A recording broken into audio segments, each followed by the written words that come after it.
Well, it can often become a fast-paced world. We find ourselves working stressful jobs with our face down in a screen for a large portion of the day. But every now and again, we meet someone who decided to take a step back for another hardworking yet quieter job in life. MTN's Ket Lutzen met up with a local farmer who's done just that. She's harvested a little chunk of heaven in the bitterroot. I was kind of burning out a little bit, so I took to the garden and just found a lot of joy and peace and calm there. Bess Brownlee was living in Seattle, working in a high-paced environment in a high-functioning job. I think with most social work ventures, you kind of burn out eventually. She was over it and ready for change. She found herself needing to connect with nature. I really love seeing just the fruits of labor out here. You take a seed and you put it in the ground, and then in a couple of months' time you get all of this, which is really rewarding. And all of this, it's a 1/4 acre of land in the bitterroot. It's on her parents' farm, and Bess has named it Southbound Flowers. Just 6 months ago, this land was bare. There was nothing here. Now it is clearly flourishing.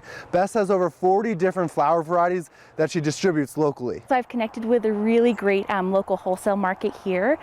So I bring a lot of local flowers in, and then designers and flower shops and other folks that work with flowers buy locally all of those blooms from several farmers around the valley. She says it's a breath of fresh air compared to her previous high-paced job, but she still hustles, now just with a green thumb. It'll be deformed if the bugs get to it.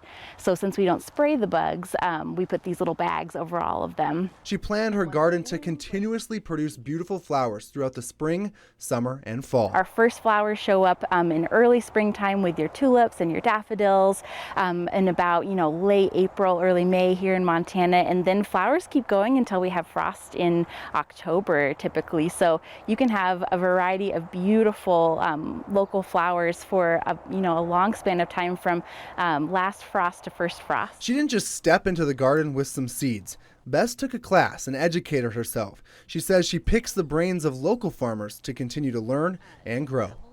In Florence, Ket Lutzen, MTN News. You can find more information at southboundflowers.com.